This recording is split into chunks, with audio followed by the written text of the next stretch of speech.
ఇక ఈరోజు పత్రికల్లో వచ్చిన ప్రధానమైన వార్తలు ఒకసారి మనం చూద్దాం. ముందుగా నమస్తే తెలంగాణ చూద్దాం ఒకసారి. రౌడీ షీటర్తో మార్నింగ్ వాక్ శీర్షికన ప్రధానమైన వార్త నమస్తే తెలంగాణలో కనిపిస్తూ ఉంది. తండ్రి బైండ్ ఓవర్, మరో 99 మంది రౌడీలు కూడా అంటూ ఈ వార్త మనకు కనిపిస్తోంది. కాంగ్రెస్ అభ్యర్థి తండ్రి బైండ్ ఓవర్ అంటూ ఈ వార్త. జూబ్లీ హిల్స్లో చిన్న శ్రీశైలంను వెంటేసుకొని తిరిగిన కాంగ్రెస్ నేతలు అంటూ ఈ కథనం మనం చూస్తూ ఉన్నాం. అధికార పార్టీకి బిగ్ షాక్, మధురా నగర్ పోలీసుల అదుపులో చిన్న శ్రీశైలం అంటూ ఈ కథనం మనకు కనిపిస్తుంది. ప్రధానంగా ఉప ఎన్నికల వేళ బైండ్ ఓవర్తో కాంగ్రెస్ నాయకుల గొంతులో పచ్చి వెలక్కాయ పడినట్టుగా మనం చూస్తూ ఉన్నాం. దీనిపై పెద్ద ఎత్తున నియోజకవర్గంలో చర్చ జరుగుతోంది, ప్రజలు చర్చించుకుంటున్నారనే అంశం కూడా మనకు కనిపిస్తోంది. అభ్యర్థి నవీన్ యాదవ్ కుటుంబంలో తండ్రి, బాబాయ్ ఇద్దరు కూడా రౌడీ షీటర్లే అంటూ ఈ కథనం. కాంగ్రెస్లోకి రావాలని ఇతర పార్టీ నేతలపై జులుం, నిత్యం బెదిరింపులు అంటూ ఈ వార్తను చూడొచ్చు. రౌడీ షీటర్ కొడుక్కు ఓటేయాలన్నా అంటూ చర్చించుకుంటున్న జూబ్లీహిల్స్ ప్రజలు అంటూ ఈ కథనం మనం చూస్తున్నాం. నిన్న జరిగిన పరిణామాల నేపథ్యంలో ఈ మొత్తం వ్యవహారం అంతా కూడా ప్రజల్లో పెద్ద ఎత్తున చర్చ జరుగుతుందనే అంశాన్ని ప్రధానంగా ఇక్కడ మనం చూడవచ్చు. ఏ రకంగా జరుగుతున్న పరిణామాలు కావచ్చు, ఇటీవల పెద్ద ఎత్తున కాంగ్రెస్లో చెలరేగిన వివాదాలకు తోడు అనేక రకాల సెటిల్మెంట్లు, అలాగే వ్యాపారవేత్తలకి ఏకంగా తుపాకీ పెట్టి బెదిరించిన వ్యవహారం కాంగ్రెస్లో తీవ్ర దుమారం రేపిన సందర్భాన్ని మనం చూసాం. దాంతో పెద్ద ఎత్తున తెలంగాణ వ్యాప్తంగా కూడా ఆ వ్యవహారం తీవ్ర సంచలనం రేకెత్తించింది. ప్రజల్లో కూడా పెద్ద ఎత్తున చర్చకు దారితీసింది. తాజా పరిణామం కూడా కాంగ్రెస్ అభ్యర్థికి సంబంధించిన తండ్రి బైండ్ ఓవర్ అనే అంశం కూడా జూబ్లీహిల్స్ ప్రజల్లో పెద్ద ఎత్తున చర్చకు దారితీస్తుందనే అంశం ఇక్కడ మనకు ప్రధానంగా కనిపిస్తోంది. దీంతో పాటుగా పెళ్లిళ్ళు సావులకే పల్లెలకు పోతున్నామంటూ నిన్న కాంగ్రెస్ ఎమ్మెల్యే ఏకంగా అధికార పార్టీకి సంబంధించిన ఎమ్మెల్యేనే పెద్ద ఎత్తున ధ్వజమెత్తిన అంశం కూడా ఇక్కడ మనకు కనిపిస్తోంది. పనులు చేయలేక జనంలోకి పోవాలంటే జంకుతున్నాం, 1-2 లక్షల పని కూడా చేయలేకపోతున్నాం కాంగ్రెస్ పార్టీ ప్రభుత్వంలో అంటూ తీవ్రస్థాయిలో ధ్వజమెత్తిన అంశం కూడా కనిపిస్తూ ఉంది. సొంత పార్టీకి సంబంధించిన ప్రభుత్వంపైనే విరుచుకుపడిన అంశం మనం చూస్తున్నాం ఇక్కడ. ఇటీవలి కాలంలో కాంగ్రెస్కు సంబంధించిన ఎమ్మెల్యేలు, నేతలంతా కూడా తీవ్రస్థాయిలో తమ పరిపాలనపైనే అసంతృప్తి వ్యక్తం చేస్తూ ఉన్నారు. ఏది కూడా చేయలేకపోతున్నాం, పూర్తిగా వ్యవస్థలన్నీ విధ్వంసమయ్యాయి, పరిపాలన గాడి తప్పింది, పనులు చేద్దామంటే, అభివృద్ధి కార్యక్రమాలు చేపద్దామంటే ఒక్క పైసా కూడా ఉండట్లేదు, కేవలం పెళ్లిళ్ళు సావులకు మాత్రమే పోయే పరిస్థితి, ప్రజాప్రతినిధిగా ఎన్నికై కూడా ప్రజలకు ఏం చేయలేకపోతున్నామని చెప్పేసి కాంగ్రెస్కు సంబంధించిన ఎమ్మెల్యే తీవ్రస్థాయిలో అసంతృప్తి వ్యక్తం చేసిన అంశం మనకు కనిపిస్తుంది. ఈ పని శాంక్షన్ చేసుకోండి అని చెప్పే సాహసం రాష్ట్రంలో ఒక్క ఎమ్మెల్యే కూడా లేదు, చేతులెత్తేస్తున్న పరిస్థితి కనిపిస్తుంది. ప్రభుత్వం ఇన్ని కోట్ల అప్పు తెచ్చి ఏం చేసింది? దాదాపు 2.5 లక్షల కోట్ల రూపాయల అప్పు తెచ్చారు.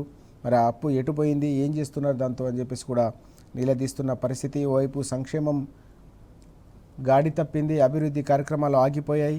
మరి ఇంత భారీ స్థాయిలో తెలంగాణ ప్రజలపై మోపుతున్న ఈ అప్పుల భారంతో ఏం చేస్తున్నారో ప్రజలకు సమాధానం చెప్పాల్సిన అవసరం ఉందనే అంశాన్ని కూడా మనం ఇక్కడ చూస్తూ ఉన్నాం. కాంగ్రెస్ బీజేపీ ఎంపీలు రాజీనామాకు సిద్ధపడాలని చెప్పేసి నిన్న కాంగ్రెస్ రాజ్యసభ సభ్యుడు చేసిన ప్రకటన ఏదైతుందో దానిపై ముందు మీరు రాజీనామా చేయండి అని చెప్పేసి నెటిజన్లు డిమాండ్ చేశారనే అంశం కూడా ఇక్కడ కనిపిస్తోంది. 42% బీసీ రిజర్వేషన్లపై కేంద్రంపై ఒత్తిడి తీసుకొద్దాం, బీజేపీ ఎంపీలను దమ్ముంటే రాజీనామా చేయాలని కాంగ్రెస్ రాజ్యసభ సభ్యుడు అనిల్ కుమార్ యాదవ్ నిన్న డిమాండ్ చేశారు. అయితే ఈ డిమాండ్పై నెటిజన్లు తీవ్రస్థాయిలో విమర్శించిన పరిస్థితి కనిపించిందనే వార్త కూడా మనం చూస్తున్నాం ఇక్కడ. కాంగ్రెస్ బీజేపీ ఎంపీలు కాదు, ముందు మీరు రాజీనామా చేయండి, అప్పుడు దిగి వస్తుంది కేంద్ర ప్రభుత్వం అని చెప్పేసి నెటిజన్లు విమర్శలు కురిపించిన పరిస్థితి. ఆ అంశానికి సంబంధించిన వివరాలు కూడా మనకి ఇక్కడ కనిపిస్తూ ఉన్నాయి.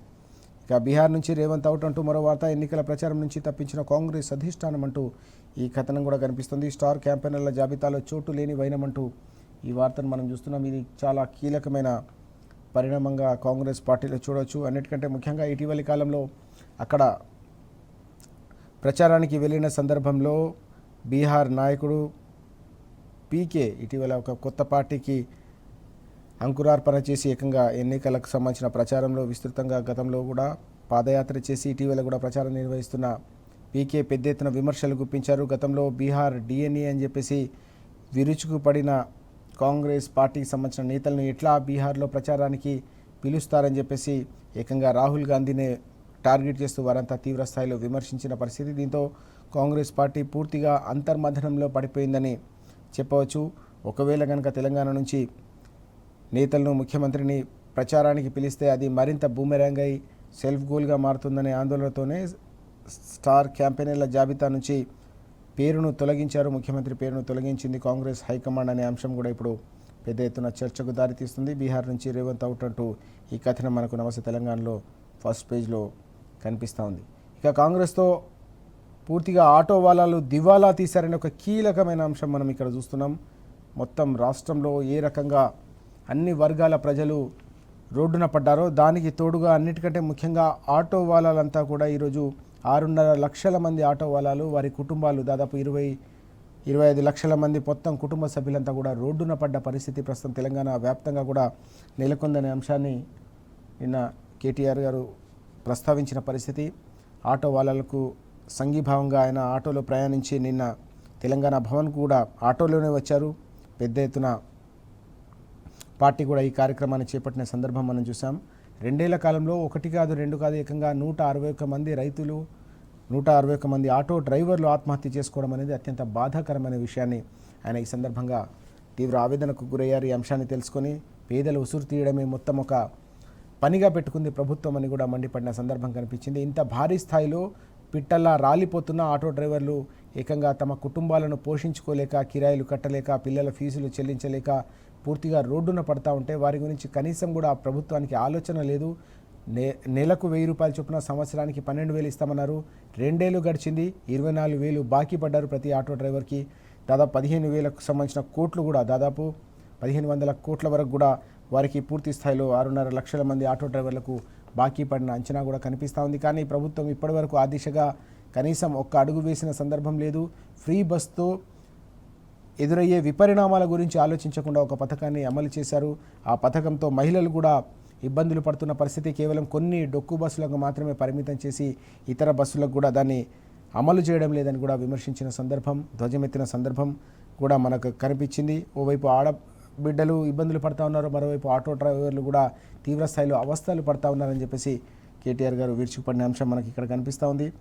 కాంగ్రెస్ పార్టీకి కంపల్సరీగా జూబ్లీహిల్స్ ఎన్నికల్లో కాంగ్రెస్కు బుద్ధి చెప్పాలి అని చెప్పేసి కూడా ఆయన పిలుపునిచ్చారు. కారుకు ఓటేసి కాంగ్రెస్ ప్రజా వ్యతిరేక విధానాలను ఎండగట్టాల్సిన అవసరం ఉందని కూడా ఈ సందర్భంగా పిలుపునిచ్చిన సందర్భం మనం చూస్తున్నాం. తెలంగాణ భవన్ వరకు కూడా ఆయన ఆటోలో చేరుకున్న అంశం కూడా మనకు కనిపిస్తుంది. జూబ్లీహిల్స్లో 4 లక్షల మంది ఓటర్ల చేతిలో ఇప్పుడు ఏకంగా 4 కోట్ల మంది తెలంగాణ ప్రజల భవితవ్యం అంతా కూడా దాగి ఉందనే అంశాన్ని ఆయన స్పష్టం చేశారు. తెలంగాణ ప్రజలంతా తీవ్రస్థాయిలో వ్యతిరేకిస్తున్న కాంగ్రెస్కు జూబ్లీహిల్స్ వేదికగా గుణపాఠం చెప్పాలని ఈ సందర్భంగా ప్రజలందరికీ కూడా పిలుపునిచ్చిన అంశం కూడా మనకు కనిపిస్తూ ఉంది. మరిన్ని కీలకమైన అంశాలు మనం చూద్దాం.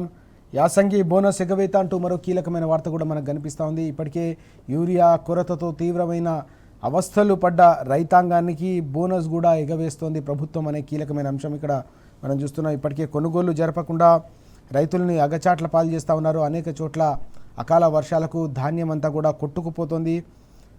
మార్కెట్లకు తీసుకొచ్చిన కొనుగోలు కేంద్రాలకు తీసుకొచ్చిన ధాన్యాన్ని కూడా పూర్తిగా కొనుగోలు ప్రారంభించకుండా రైతులు పడిగాపులు పడతా ఉన్న పరిస్థితి. ఇదంతా కూడా బోనస్ను ఎగవేసేందుకు జరుగుతున్న కుట్రలో భాగంగానే ఇదంతా జరుగుతుందనే ఒక కీలకమైన కథనం మనకు నమస్తే తెలంగాణలో ఇక్కడ కనిపిస్తూ ఉంది. యాసంగి బోనస్ ఎగవేత, వానాకాలం కొనుగోలు మొదలైన ఊసెత్తని సర్కార్ అంటూ ఇప్పటివరకు ఆ దిశగా ఊసెత్తడం లేదు, కనీసం ఒక ఆలోచన చేయట్లేదు. క్షేత్రస్థాయిలో కూడా రైతులకు కనీస భరోసా లేకపోవడంతో వారంతా కూడా తీవ్ర స్థాయిలో అసంతృప్తి వ్యక్తం చేస్తున్నారు. రైతన్నలు, అన్నదాతలంతా ఆగ్రహంతో రగిలిపోతున్నారనే అంశం మనకు కనిపిస్తుంది. 4 లక్షల మంది రైతులకు ఏకంగా 1,159 కోట్ల రూపాయలు బకాయిలు ఉన్నప్పటికీ ఆ బకాయిలను కూడా చెల్లించకుండా ఇప్పటికే రైతులను మోసం చేశారు. తాజాగా కూడా మళ్ళీ వానాకాలం కొనుగోళ్ల విషయంలో కూడా పూర్తిగా ఎగవేతకే ప్రభుత్వం సిద్ధమవుతుంది తప్ప రైతులను ఆదుకోవాలన్న కనీస ఆలోచన లేదు. ప్రతి గ్యారంటీని కూడా గంగలో కలిపారు. చివరికి బోనస్ను కూడా ఎగవేస్తూ ఉన్నారు. కేవలం కొంతమందికి మాత్రమే అరాకొరగా బోనస్ ఇచ్చి దాన్ని కూడా కేవలం వరిలో సన్న వడ్లకు మాత్రమే అని చెప్పేసి పరిమితం చేసి చివరికి ఆ మొత్తం పథకాన్ని కావచ్చు ఆ స్కీమ్ను కూడా ఎత్తేసే కుట్ర జరుగుతుందనే అంశం మనకి ఇక్కడ కనిపిస్తుంది. దీనికి తోడుగా భరోసా కూడా రైతు భరోసా అందట్లేదు ఒకవైపు, మరోవైపు బోనస్ హామీలన్నీ కూడా తుంగలోకి తొక్కి రైతాంగాన్ని ఆగం చేసిరు. 10 ఏళ్ల పాటు సంతోషంగా, ధీమాగా, ధైర్యంగా బతికిన రైతు కేసీఆర్ గారి హయాంలో సంతోషంగా సాగిన సాగంతా కూడా ఇప్పుడు సంక్షోభంగా మారింది. కేవలం రైతు వ్యతిరేక నిర్ణయాలు, వ్యవసాయ వ్యతిరేక నిర్ణయాలు, వ్యవసాయంపై కనీస అవగాహన లేకపోవడం, తెలంగాణ రైతు కష్టాలు కన్నీళ్ల గురించి కనీసం కూడా సోయి లేకపోవడంతోనే ఈ పరిస్థితి దాపురిచ్చిందనేది ఇప్పుడు రైతాంగంలో పెద్ద ఎత్తున జరుగుతున్న చర్చ. 10 ఏళ్ల పాటు రైతే ఒక కేంద్రంగా తీసుకున్న అనేక సంక్షేమ పథకాల సమాహారంతో వ్యవసాయ విప్లవానికి తెలంగాణ కేంద్రమైంది. దశాబ్దాల పాటు సమైక్య రాష్ట్రంలో ఆత్మహత్యల పాలై సంక్షోభంలో కొట్టుమిట్టాడిన రైతుకు ధీమాను, ధైర్యాన్ని వెన్నుముకగా నిలిచిన కేసీఆర్ గారి నాయకత్వాన్ని ప్రతి ఒక్కరు కూడా గుర్తు చేసుకుంటున్న సందర్భం కూడా ఈ సందర్భంగా కనిపిస్తూ ఉంది. డొల్ల మాటలు తప్ప, గాలి మాటల గ్యారంటీలు తప్ప ప్రజలకు, రైతులకు కాంగ్రెస్తో ఒరిగిందేమీ లేదనే విషయాన్ని ప్రతి ఒక్కరు కూడా ఇప్పుడు క్షేత్రస్థాయిలో ఎక్కడ నలుగురు కూర్చున్నా కూడా చర్చించుకుంటున్న పరిస్థితి తెలంగాణ వ్యాప్తంగా కూడా కనిపిస్తుంది. ఆ అంశానికి సంబంధించిన సమగ్రమైన వివరాలు ఇక్కడ మనం చూస్తూ ఉన్నాం. ఇంకొకసారి సాక్షి చూద్దాం. ఆటో ఓనర్లు డ్రైవర్గా మారుతున్నారని చెప్పేసి నిన్న కేటీఆర్ గారు తీవ్రస్థాయిలో విరుచుకుపడిన అంశం. ఆటోలో ఆయన తెలంగాణ భవన్కు నిన్న వచ్చిన సందర్భంలో కీలకమైన వ్యాఖ్య ఇది. గతంలో ఆటో ఓనర్లుగా ఉండే వాళ్ళందరూ కూడా ఇప్పుడు డ్రైవర్లుగా మారిపోతూ ఉన్నారు. వాస్తవానికి బీఆర్ఎస్ హయాంలో డ్రైవర్ టు ఓనర్ అని, అంటే డ్రైవర్గా పనిచేస్తున్న వారు వారే సొంతంగా వాహనం కొనుక్కొని ప్రభుత్వ సహాయంతో వారు తమ జీవితంలో ఎదిగేలాగా ప్రభుత్వం అప్పుడు ఆ స్కీమ్ను ప్రవేశపెట్టి అనేక మందికి ఉపాధి అవకాశాలు కల్పించి వాళ్ళ కాళ్ళపై వాళ్ళు నిలబడే ఒక అద్భుతమైన అవకాశాన్ని కల్పిస్తూ ఉంటే, పూర్తిగా దానికి భిన్నంగా గతంలో ఓనర్లుగా ఉన్న వాళ్ళంతా కూడా ఇప్పుడు ఉన్న ఆటోలు అమ్ముకొని డ్రైవర్లుగా మారే దుస్థితి తెలంగాణలో నెలకొందని చెప్పేసి నిన్న తీవ్రస్థాయిలో విరుచుకుపడ్డారు. ఆయన ప్రయాణించిన ఆటో డ్రైవర్ ఏవైతే ఆటోకు సంబంధించిన వ్యక్తి ఎవరైతే ఉన్నారో, ఓనర్ ఎవరైతే ఉన్నారో, గతంలో ఆయన రాహుల్ గాంధీకి సంబంధించిన హైదరాబాద్లో వచ్చి ప్రచారం చేసిన సందర్భంలో రాహుల్ గాంధీ ఇతని ఆటోలోనే ప్రయాణించారు. అతనికి అప్పుడు ఈ ఆటో నడిపే అతనికి దాదాపు 2 ఆటోలు ఉండేవి. ఆ ఆటోలను కూడా ఇప్పుడు అమ్ముకొని, ఏకంగా ఆటోలు నడవక అమ్ముకొని ఇప్పుడు తానే ఒక డ్రైవర్గా మారిపోయానని చెప్పేసి అతను వ్యక్తం చేసిన ఆవేదన అనేది కూడా అందరినీ కలిసివేసింది. ఆ అంశాన్ని కూడా నిన్న కేటీఆర్ గారు ప్రస్తావించిన పరిస్థితి. పెద్ద ఎత్తున ఆటో డ్రైవర్లంతా కూడా తెలంగాణ వ్యాప్తంగా ఉన్న 6.5 లక్షల ఆటో డ్రైవర్లంతా కూడా కాంగ్రెస్ పార్టీకి గుణపాఠం చెప్పేందుకు సిద్ధంగా ఉన్నారని కూడా మండిపడిన స్పష్టం చేసిన సందర్భం కూడా కనిపిస్తోంది. కాంగ్రెస్ పాలనలో ఆటో డ్రైవర్లు దాదాపు 160 మందికి పైగా ఆటో డ్రైవర్లు ఆత్మహత్య చేసుకున్నా కూడా ఇప్పటికీ ఈ ప్రభుత్వానికి కనీసం కనికరం లేదనే విషయం కూడా ఇక్కడ ప్రధానంగా ప్రస్తావించిన సందర్భం మనం చూస్తున్నాం.